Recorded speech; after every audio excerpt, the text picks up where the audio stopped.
How to solve iPad is disabled and reset to factory settings.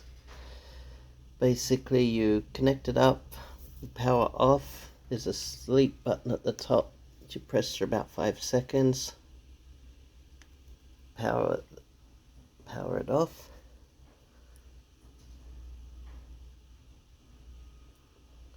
That goes and shuts down.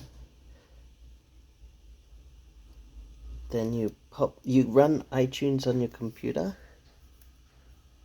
start it up, and then you connect the charger cable in, and you hold the home button at the same time. Just wait a little while. Now it should connect to iTunes.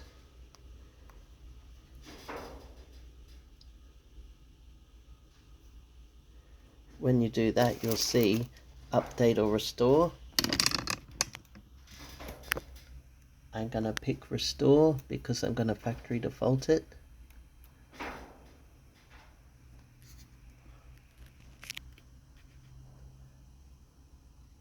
And then confirm the restore and update.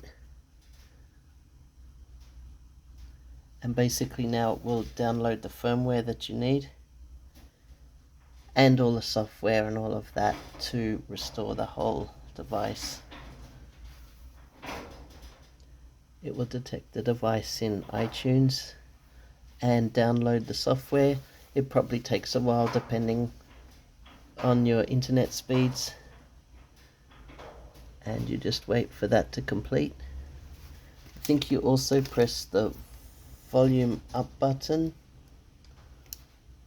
the down button, and the sleep button.